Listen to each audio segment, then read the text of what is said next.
नमस्कार, मैं सरोजीत Jaiswal India news में आप सभी का स्वागत करता हूं। पिछले कुछ समय से ईडी और इससे जुड़ी कार्यवाही हम सबके बीच एक आम खबर जैसा हो गया है। यहाँ तक कि इस ईडी के कारण हमें कुछ नेताओं के नाम से भी परिचित हो चुके हैं। तो क्या आपने कभी सोचा है कि आखिर ये ईडी है क्या, इसके कार्य क्या हैं? यदि नहीं तो आइए हम एक नज़र डालते हैं इसकी यात्रा पर। यदि बात करें इसकी यात्रा की, तो इसकी यात्रा की शुरुआत होती है सन 1956 से। हमारा संविधान लागू हो जाने के ठीक 6 साल बाद। व्यवस्थाएं नई थी, नियम भी नए थे और इन सभी व्यवस्थाएं को चलाने के लिए इकाइयों की ज़रूरत हुआ थी।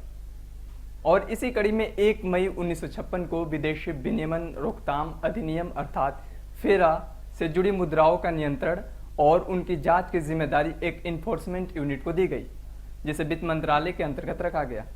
फिर समय आया 1973 का, जब फेरा यानी फॉरेन एक्सचेंज रेगुलेशन एक्ट को एक अलग कानून का दर्जा देते हुए एनफोर्समेंट यूनिट से अलग कर दिया गया और अंततः सन 1999 में फेरा की जगह फेमा को लागू कर दिया गया।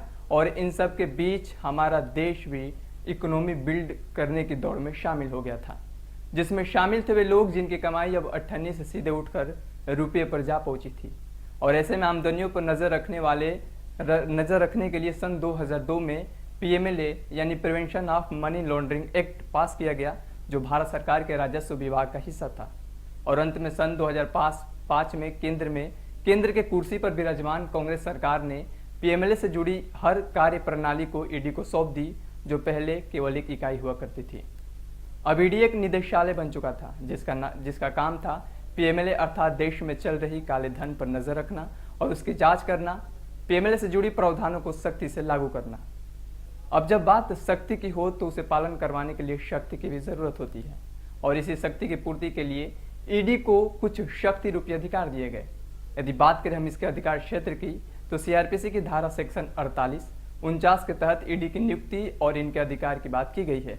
इसके अंतर्गत ही यदि किसी भी व्यक्ति पर या किसी भी कंपनी पर यह सुनिश्चित हो जाए कि काले धन की धोखाधड़ी हुई है, तो सीआरपीसी की धारा 16 और 17 और उसकी जांच 17 के तहत उसकी जांच, उससे जुड़ी दस्तावेज या काले कमाई को जब्त करना, और धारा 19 के तहत उस व्यक्ति को गिरफ्तार करने का भी अधिकार प्राप्त है।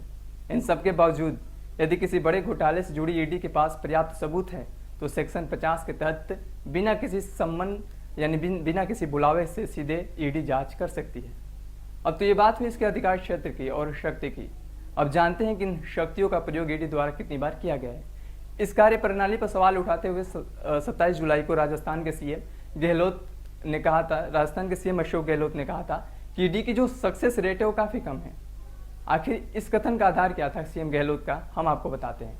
संसद में चल रहे मानसून सत्र के दौरान राज्यसभा में शिवसेना के एक सांसद का प्रश्न का जवाब देते हुए वित्त राज्य मंत्री पंकज चौधरी ने बताया कि यूपीए सरकार की अपेक्षा एनडीए सरकार में ईडी की कार्रवाई 27 गुना अधिक हुई है। अर्थात साल 2004 से 2014 के बीच ईडी ने केवल 112 बार छापा मारे, जबकि 2014 से लेकर जून 2022 तक ईडी के छापे में 27 गुना बढ़ने के साथ सीधे 3010 पर पहुंच गई। इस 112 छापे में 5346.16 करोड़ रुपए और एनडीए सरकार वाली 3010 छापे में लगभग 99,356 करोड़ की काली संपत्ति कुर्की गई। साथ ही ईडी ने 31 मार्च 2022 तक 992 मनी लॉन्ड्रिंग की चार्जशीट भी दायर की, किंतु इनमें से केवल 23 लोगों की ही मनी लॉन्ड्रिंग का दोष साबित हो पाया। तो ये थी ईडी की यात्रा, जो आजकल नेताओं को अपने कार्यालय पर यात्रा करा रही है और अन्य नेताओं इसके चपेट में आ रहे हैं। ऐसे ही तमाम बड़ी खबरों के लिए और साथ साथ रोचक जानकारियों के लिए भी देखते रहिए इंडिया न्यूज़।